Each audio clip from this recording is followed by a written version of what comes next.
O Muballigh, for you is my prayer. O Muballigh, for you is my prayer.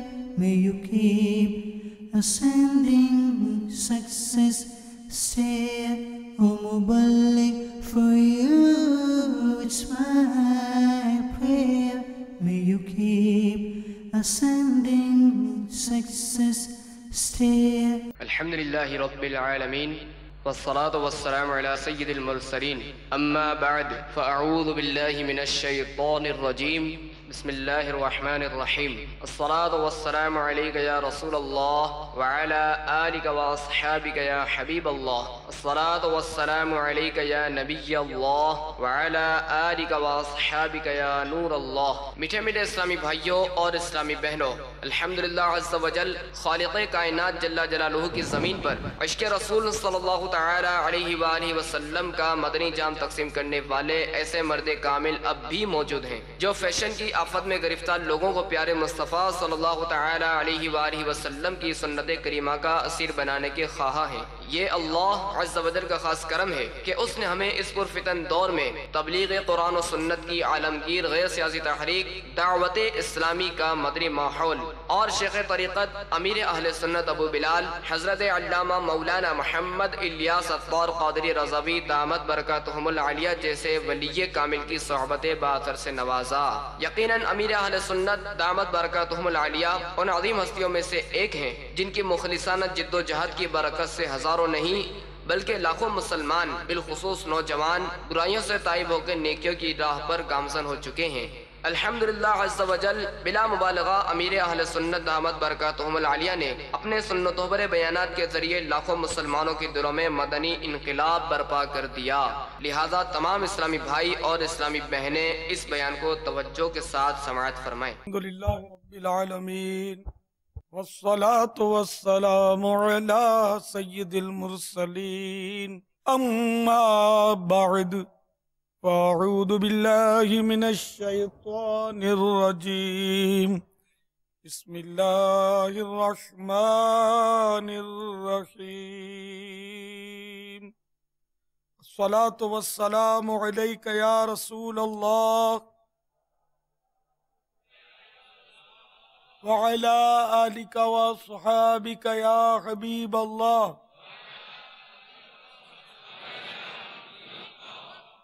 الصلاة والسلام عليك يا نبي الله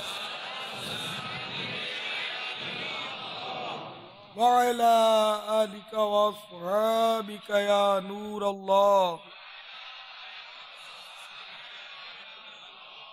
چھوٹے اسلامی بھائیوں، ہم اللہ عز و جل کے عاجز بندے اور اس کے پیارے حبیب صلی اللہ تعالی علیہ وآلہ وسلم کے ادنا غلام ہیں۔ یقیناً زندگی بے حد مختصر ہے، ہم لمحہ بلمحہ موت سے قریب ہوتے جا رہے ہیں۔ ان قریب ہمیں اندھیری قبر میں اتار دیا جائے گا۔ نجات تمام جہانوں کے پالنے والے خدائے احکم الحاکمین جل جلالہ کی اطاعت اور مؤمنین پر رحم و کرم فرمانے والے رسول کریم رؤوف الرحیم صلی اللہ تعالی علیہ وآلہ وسلم کی سنتوں کے اتباع میں ہے۔ 4 اصول ایسے ہیں جنہیں سیکھ کر اگر ان پر عمل کریں اور دوسروں تک بھی پہنچائیں تو انشاءاللہ عز و جل دنیا و آخرت کی ڈھیروں بھلائیاں حاصل ہوں گی۔ وہ 4 اصول یہ ہیں: نمبر 1 ارکان اسلام، نمبر 2 اتباع سنت، نمبر 3 حسن اخلاق، نمبر 4 نیکی کی دعوت۔ صلو علی الحبیب حضرت سیدنا عبداللہ بن عمر رضی اللہ تعالی عنہما فرماتے ہیں، حضرت سیدنا یحییٰ بن سیدنا زکریا علیہ السلام بیت المقدس میں داخل ہوئے۔ اس وقت آپ کی عمر شریف صرف 8 برس تھی۔ آپ نے عابدین یعنی عبادت گزاروں کو دیکھا کہ انہوں نے بالوں اور اون سے بنے ہوئے کپڑے پہن رکھے ہیں۔ مجتہدین کو دیکھا کہ انہوں نے گلے کی ہڈیاں پھاڑ کر ان میں زنجیریں ڈال رکھی ہیں اور اپنے آپ کو بیت المقدس کے اطراف میں باندھ رکھا ہے۔ یہ خوفناک منظر دیکھ کر آپ دہشت زدہ ہو گئے اور اپنے والد ماجد کی طرف لوٹ آئے۔ اس کے بعد کچھ بچوں کے پاس سے گزرے جو کھیل رہے تھے۔ بچے کہنے لگے اے یحییٰ علیہ السلام، آپ بھی ہمارے ساتھ کھیلیے۔ ارشاد فرمایا مجھے کھیلنے کے لیے پیدا نہیں کیا گیا۔ اس کے بعد اپنے والدین کی خدمت میں تشریف لائے اور ان سے کہا کہ مجھے جانوروں کے بالوں کا لباس پہننا ہے۔ چنانچہ ان کی فرمائش پوری کی گئی۔ پھر آپ بیت المقدس کی طرف تشریف لے آئے اور دن کو وہاں خدمت کرتے اور رات بھر بھی وہیں تشریف رکھتے۔ 15 سال تک یہ کام ہوتا رہا۔ پھر وہاں سے نکلے اور پہاڑوں اور گھاٹیوں کے غاروں کو ٹھکانہ بنا لیا۔ آپ کے والدین کریمین آپ کی تلاش میں نکلے تو آپ کو یعنی سیدنا یحییٰ علیہ السلام کو بحیرہ اردن کے کنارے پایا۔ آپ پانی میں کھڑے تھے اور شدت پیاس سے مضطرب تھے اور آپ کے لبوں پر یہ الفاظ تھے یا اللہ تیری عزت اور تیرے جلال کی قسم میں اس وقت تک ٹھنڈا پانی نہیں پیوں گا جب تک مجھے معلوم نہ ہو جائے کہ تیرے یہاں میری کیا حیثیت ہے، میرا مقام کیا ہے۔ آپ کے والدین کریمین نے فرمایا بیٹا جو کی اس روٹی سے روزہ افطار کیجیے اور یہ پانی بھی پی لیجیے اور آپ نے جو قسم کھائی ہے اس کا کفارہ دے دیجیے۔ چنانچہ والدین کی اطاعت کرتے ہوئے سیدنا یحییٰ علی نبینا علیہ السلام نے روزہ افطار کر لیا اور قسم کا کفارہ بھی ادا کیا اور دوبارہ بیت المقدس تشریف لے آئے۔ جب نماز کے لیے کھڑے ہوتے تو اس قدر روتے کہ آپ کے ساتھ درخت اور ڈھیلے پتھر یہ بھی رونے لگتے۔ آپ کو اس طرح بے تحاشا روتا دیکھ کر حضرت سیدنا زکریا علی نبینا علیہ السلام پر بھی گریا طاری ہو جاتا، وہ روتے روتے بے ہوش ہو جاتے۔ سیدنا یحییٰ علی نبینا علیہ السلام مسلسل روتے رہتے یہاں تک کہ آنسوؤں نے آپ کے رخسار پر انوار کے گوشت کو پھاڑ دیا اور دیکھنے والوں کو آپ کی داڑھیں نظر آنے لگی۔ تو آپ کی والدہ ماجدہ نے فرمایا اگر تم کہو تو میں کوئی ایسی چیز بناؤں جس کی وجہ سے آپ کی داڑھیں لوگوں کو نظر نہ آئے۔ آپ نے اجازت دے دی، حتیٰ کہ انہوں نے نمدے کے ایک ٹکڑے کو دھورا کر کے آپ کے گالوں پر چپٹا دیا۔ آپ نماز کے لیے کھڑے ہوتے تو روتے اور جب وہ نمدے آنسوؤں سے بھیگ جاتے تو آپ کی والدہ آ کر ان کو نچوڑتی۔ جب آپ اپنے آنسوؤں کو اپنی پیاری امی جان کے بازوؤں پر جاری ہوتے ہوئے دیکھتے تو عرض کرتے اے پیارے اللہ یہ میرے آنسو ہیں اور یہ میری ماں ہے اور میں تیرا بندہ ہوں اور تو سب سے بڑھ کر رحم فرمانے والا ہے۔ ایک دن حضرت سیدنا زکریا علی نبینا علیہ السلام نے ان سے فرمایا اے میرے لگتے جگر، میں نے تو رب اکبر سے دعا مانگی تھی کہ وہ تجھے میری آنکھوں کی ٹھنڈک بنائے۔ حضرت سیدنا یحییٰ علی نبینا علیہ السلام نے عرض کیا پیارے ابا جان، جبریل امین علیہ السلام نے مجھے بتایا ہے کہ جنت اور دوزخ کے درمیان ایک وادی ہے، اسے وہی طے کر سکتا ہے جو بہت کثرت سے رونے والا ہو۔ حضرت سیدنا زکریا علی نبینا علیہ السلام نے فرمایا بیٹے رو۔ میرے پیارے پیارے اور میٹھے میٹھے اسلامی بھائیوں، حضرت یحییٰ علی نبینا علیہ السلام اللہ کے خوف سے بہت زیادہ رویا کرتے تھے، اور ایک ہم ہیں کہ ہم مطلب سرتا پا غفلت میں ڈوبے ہوئے، ہمیں معاذ اللہ برے خاتمے کا نہ ہی خوف ہم میں نظر آ رہا ہے، نہ اپنے گناہوں پر ہمیں ندامت کا احساس ہے۔ گلا پھاڑ کر باتیں کرتے ہیں اور منہ کھول کے ہنستے ہیں، ہر وقت کہے لگتے ہیں کھلا کر ہنستے ہیں، غفلت کی انتہا ہم نے کر دی۔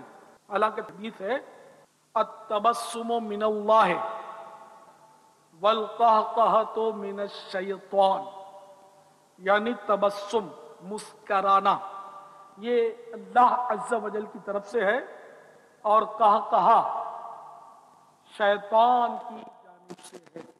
افسوس ہمیں اس کا احساس نہیں۔ حالانکہ کتنا ہی بندہ نیک ہو جائے، پرہیزگار ہو جائے، اس کو اللہ تبارک و تعالی سے ڈرتے ہی رہنا چاہیے۔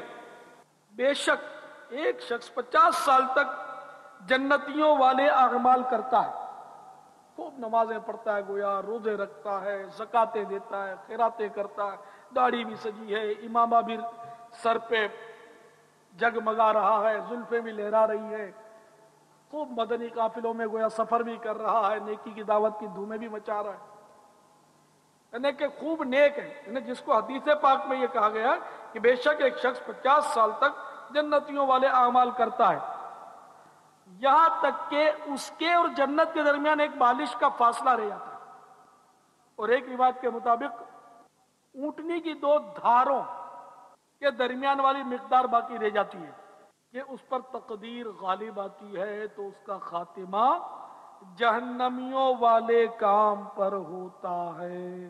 والعیاذ باللہ، والعیاذ باللہ، والعیاذ باللہ۔ آدمی کیا اپنی نیکیوں پر پھولے، کثرت حج اور عمرہ پر کیا اترائے، اپنے سخاوتی کارنامے کیا لوگوں کو سنائے، اپنی تلاوتوں اور قراءتوں کے کیا مطلب ڈھول پیٹے، اپنے نوافل اور تہجد پر کیا مطلب اپنے من کو مطلب مطمئن کرے کہ نیکیاں کرتا چلا جائے، کرتا چلا جائے، کرتا چلا جائے، اور پھر تقدیر غالب آ جائے تو جہنمیوں کیسے کام پر انجام ہو جائے۔ افسوس دعائے استقامت کا ذہن بہت کم ہے۔ نیکی کر لینا، نیک بن جانا ظاہری طور پر یہ بڑی بات نہیں ہے، حقیقت میں جو بڑی بات ہے وہ نیکی پر استقامت، ایمان پر استقامت ہے۔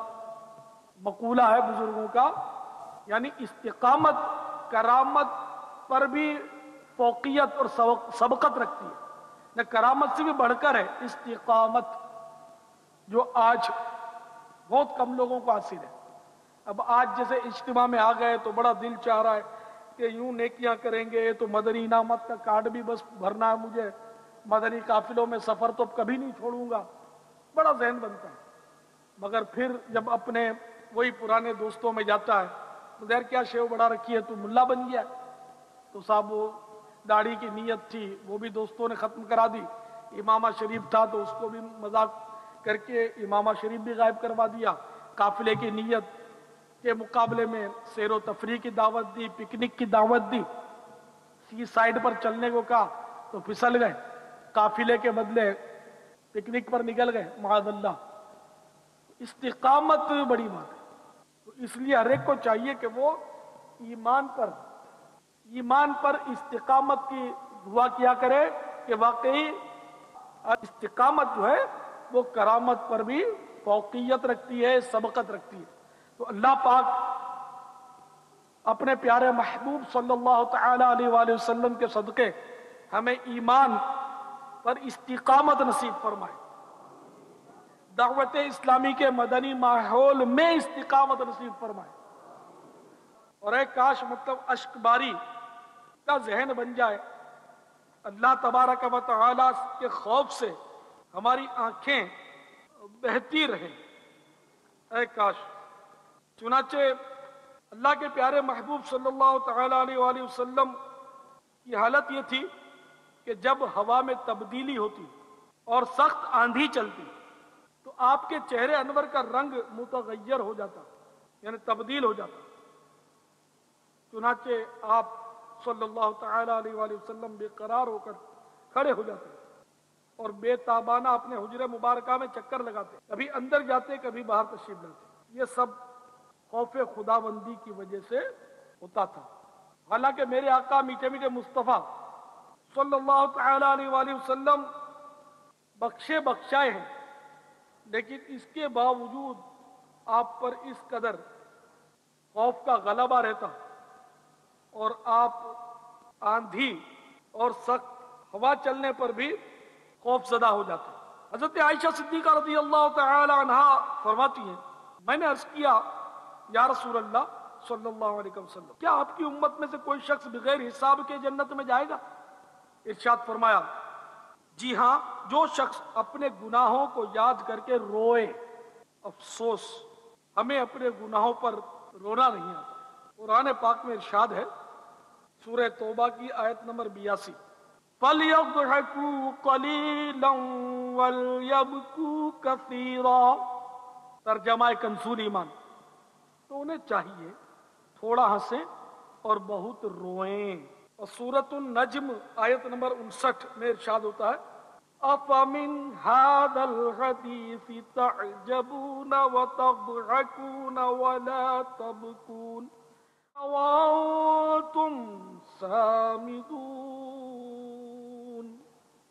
ترجمہ کنزُ ایمان، تو کیا اس بات سے تم تعجب کرتے ہو اور ہنستے ہو اور روتے نہیں اور تم کھیل میں پڑے ہو.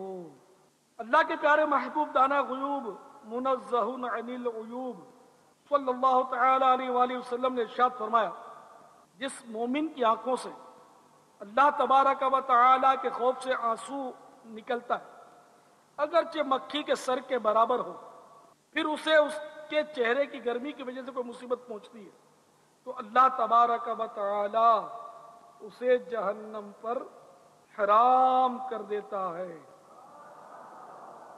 ایک حدیث پاک میں ارشاد ہوتا ہے جب مومن کا دل اللہ تبارک و تعالی کے خوف سے لرزتا ہے تو اس سے خطائیں جھڑ جاتی ہیں جس طرح درخت سے اس کے پتے جھڑتے ہیں.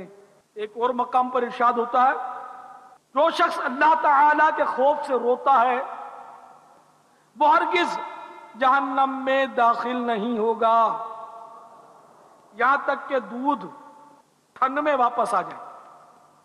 یعنی جس طرح گائے یا بھینس کو دو لیا اور جو دھو کر دودھ نکالا، جس سوراخ سے دودھ نکلا، اب اس سوراخ سے دودھ واپس اپنی جگہ داخل نہیں کیا جا سکتا. اسی طرح گویا رونے والا یعنی کہ اتنا اس کے رونے میں مطلب جہنم سے نجات کی اتنی قوی امید ہے، استحقاق ہے کہ وہ رونے والا ہرگز جہنم میں داخل نہیں ہوگا مگر اللہ کے خوف سے رونے والا. جو اللہ کے خوف سے روئے گا تو وہ دوزخ میں داخل نہیں ہوگا. یہ بشارت ہے. مفسر شہیر حضرت مفتی احمد یار خان نعیمی رحمت اللہ تعالی علیہ فرماتے ہیں کہ خوف خدا سے رونے والا جس طرح جہنم میں داخل نہیں ہوگا، اسی طرح عشق مصطفیٰ میں رونے والے کی بھی یہی فضیلت ہے. یاد نبی پاک میں روئے جو عمر بھر، مولا مجھے تلاش اسی چشم تر کی. تو میرے پیارے پیارے میٹھے میٹھے سے بھائیوں، میں اشک باری کے فضائل عرض کر رہا تھا کہ اشک باری جو ہے یہ گریہ وزاری یہ بہت بڑا عمدہ عمل ہے، بہت بڑی نیکی ہے، اور رونے والے پر جہنم کی آگ حرام ہو جاتی ہے، اس کی بچت جہنم سے نجات کی صورت بنتی ہے. تو جب اللہ کے خوف سے رونا اتنا عمدہ عمل ہے تو غفلت کے ساتھ ہنسنا، قہقہے بلند کرنا، عذاب جہنم سے اپنے اندر ڈر پیدا نہ کرنا، اللہ کا خوف پیدا کرنے کی کوشش نہ کرنا اور گناہوں میں ہر دم لتھڑے رہنا، یہ کس قدر تشویشناک معاملہ ہے. میرے آقا میٹھے میٹھے مصطفیٰ صلی اللہ تعالی علیہ وآلہ وسلم حالانکہ بخشے بخشائیں لیکن رونے کے معاملے میں آپ کس قدر رونا پسند کرتے ہیں. چنانچہ آپ نے اس طرح دعا مانگی، یا اللہ مجھے ایسی دو آنکھیں عطا فرما جو کثرت سے آنسو بہاتی ہوں.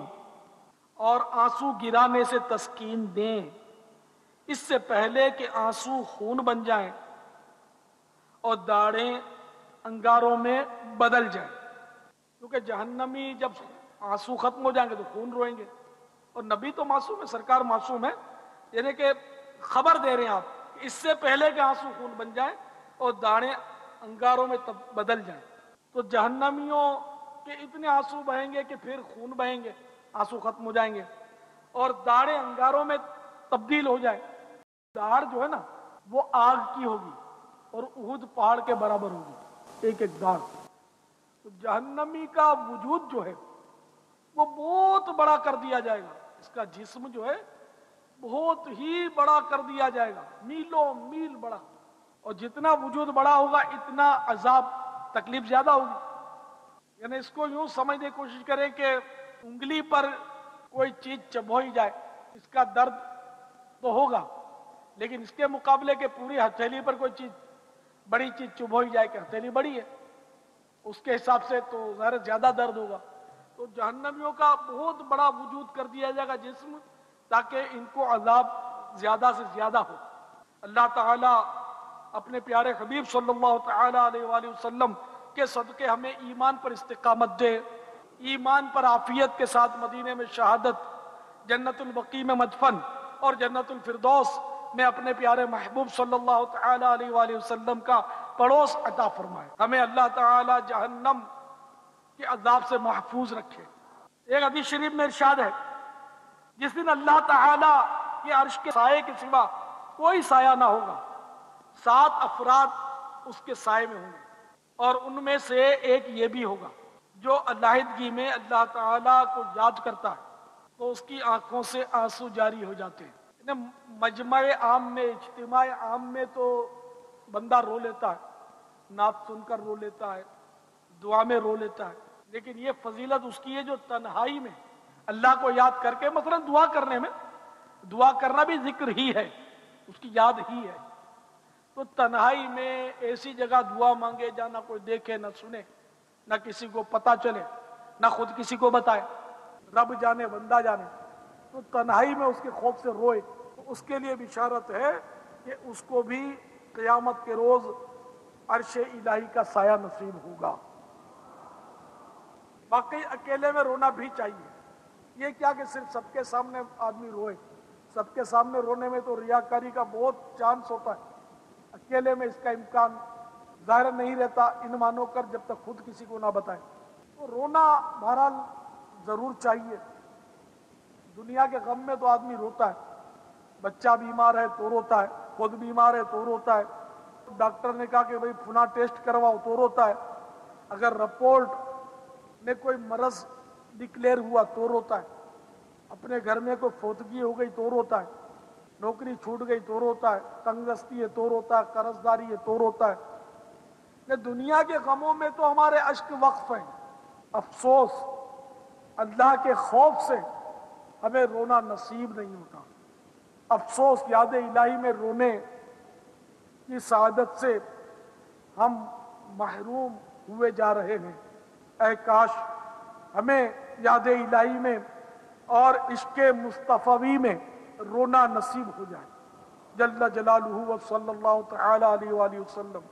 حضرت سیدنا ابوبکر صدیق رضی اللہ تعالی عنہ فرماتے ہیں، جو شخص رو سکتا ہو وہ روئے، اور جو رو نہ سکتا ہو وہ بتکلف روئے، یعنی خوب کوشش کر کے بھی روئے.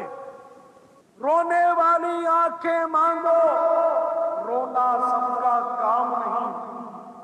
رونے والی آنکھیں مانگو، رونا سب کا کام نہیں. ذکر محبت عام ہے، سوز محبت عام نہیں.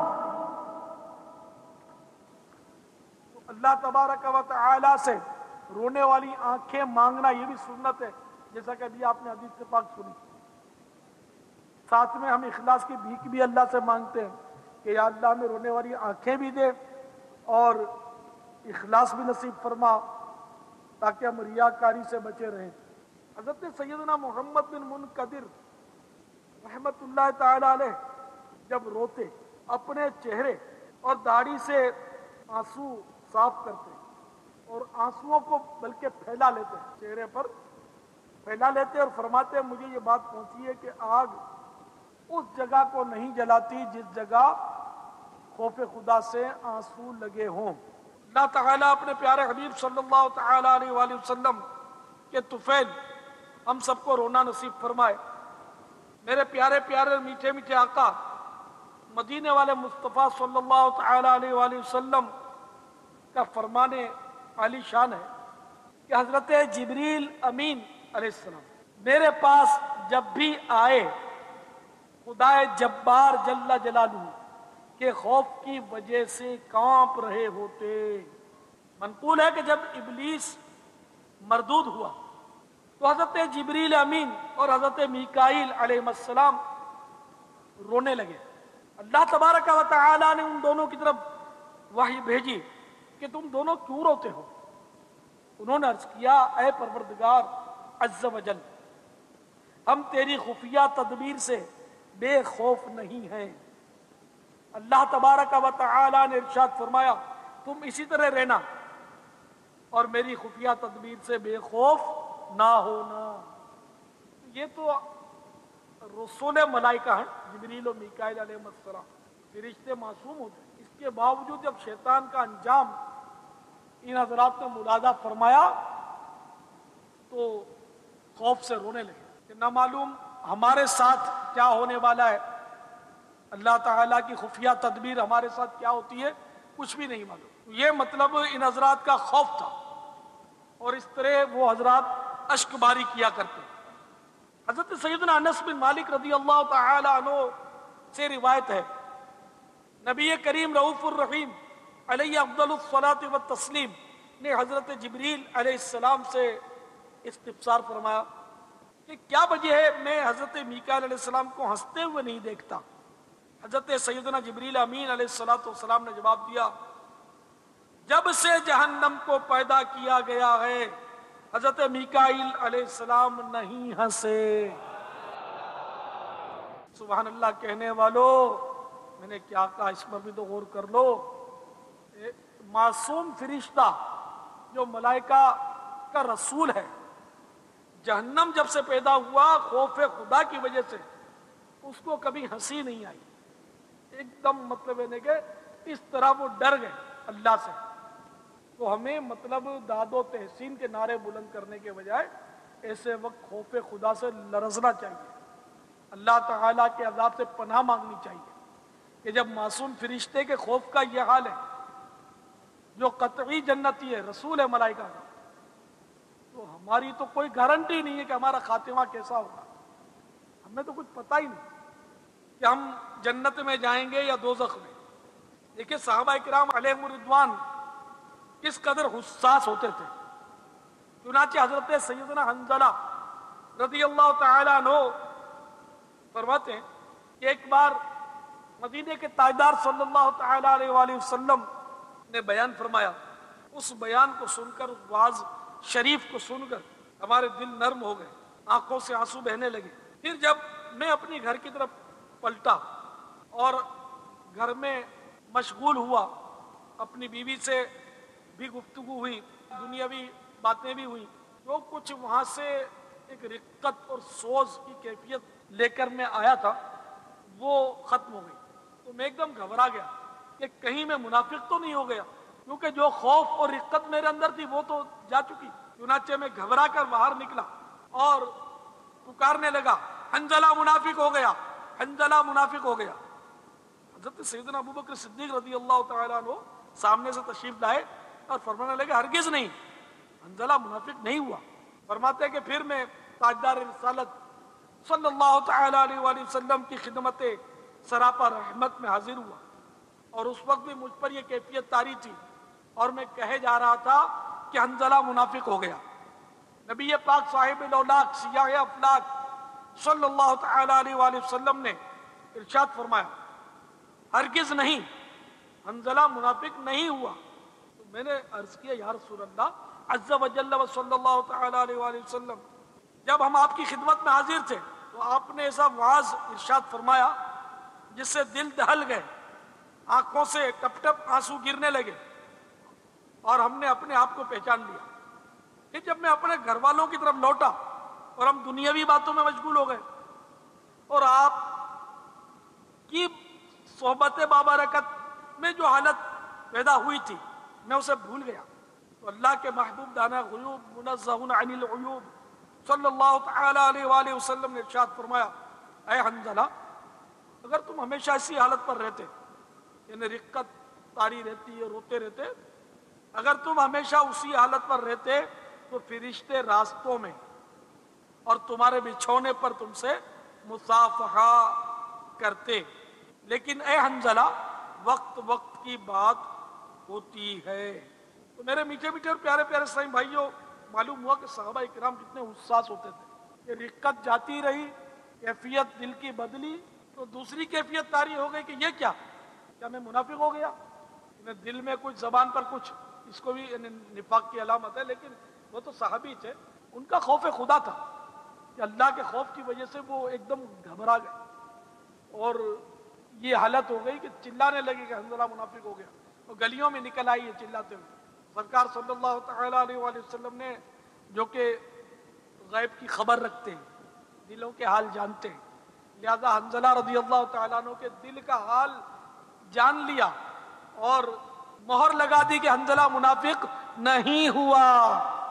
حالانکہ یہ ہم کسی کے بارے میں کنفرمیشن نہیں کر سکتے ظاہری حالت کی بنا پر ہم جو بھی کہیں لیکن سرکار کی تو دلیل ہے نا کہ سرکار نے اس کو کہہ دیا کہ منافق نہیں ہوا وہ منافق ہوا ہی نہیں. الحمدللہ. تو میرے آقا صلی اللہ تعالی علیہ وآلہ وسلم کو تو اللہ کی عطا سے سب کچھ معلوم ہے اور یہ بھی فرمایا کہ وقت وقت کی بات ہوتی ہے. تو کبھی کسی پر رقت طاری ہو جائے اور پھر مطلب وہ کیفیت جاتی رہے یا کبھی تو بہت رونا آئے کبھی کم آئے کبھی نہ آئے تو اس میں مطلب گھبرانے کی ضرورت نہیں ہے.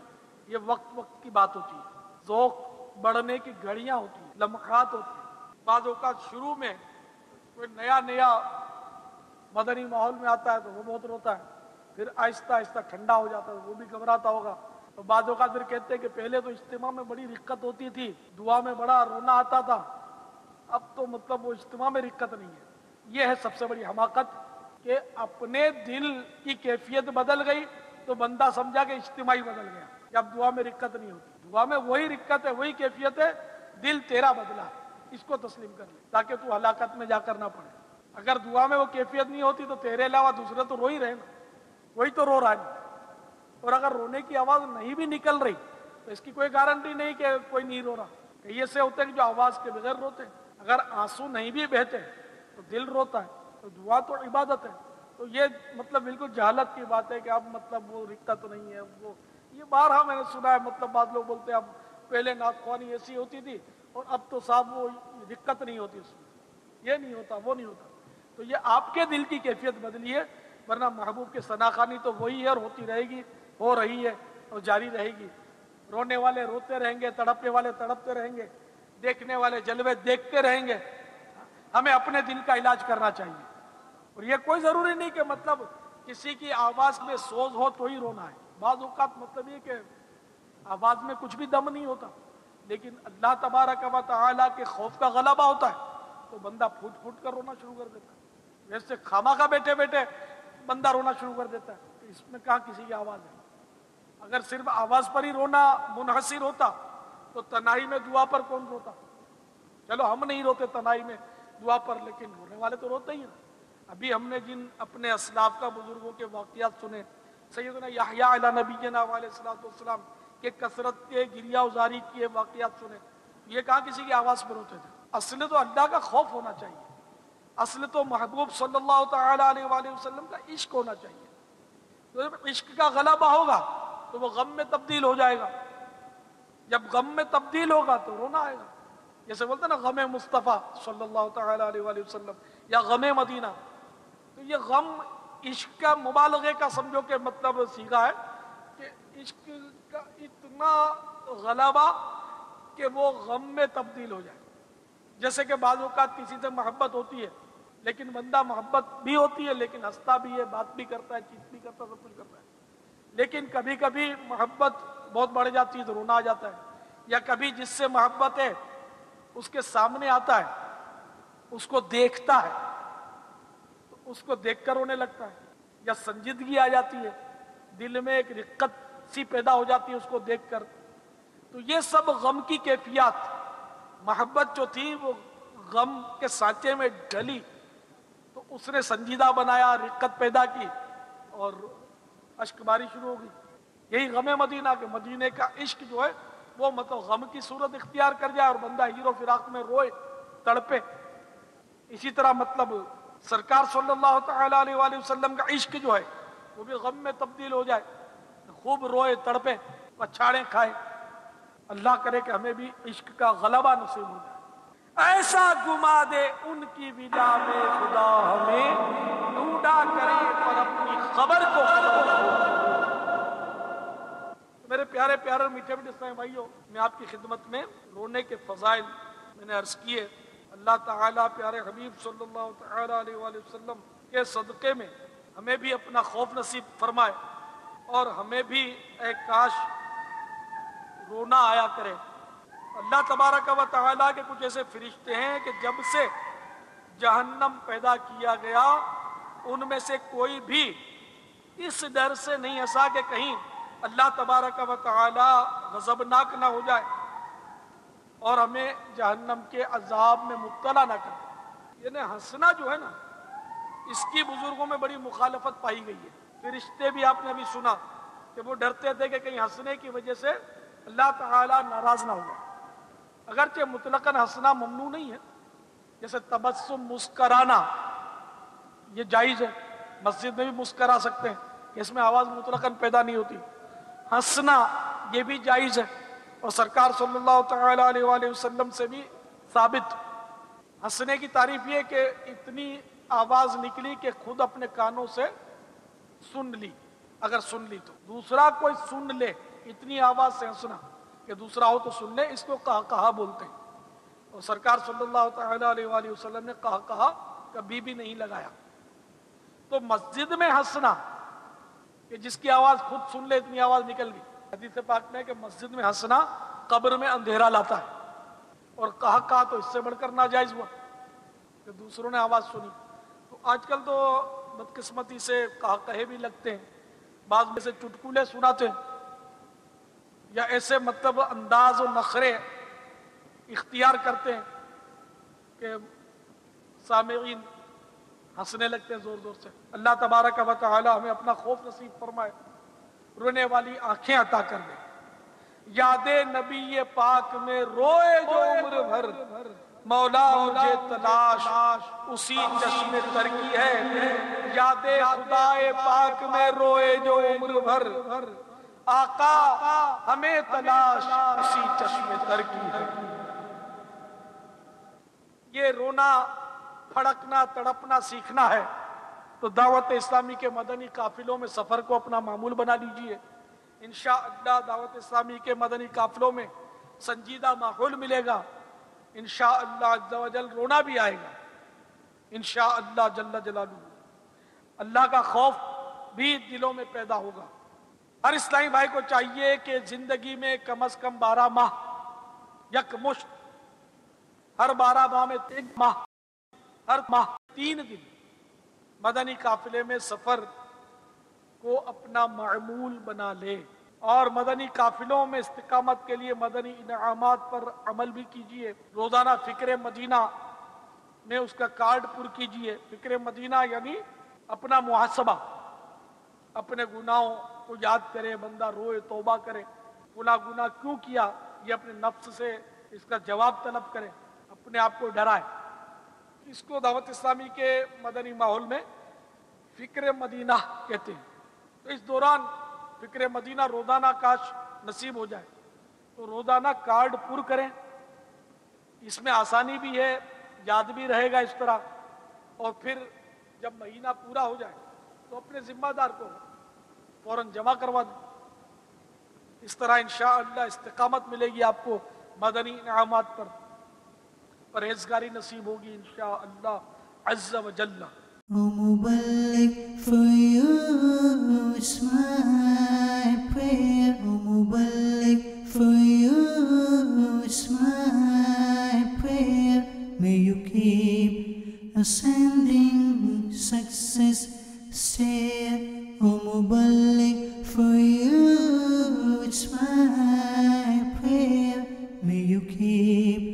ascending success stair.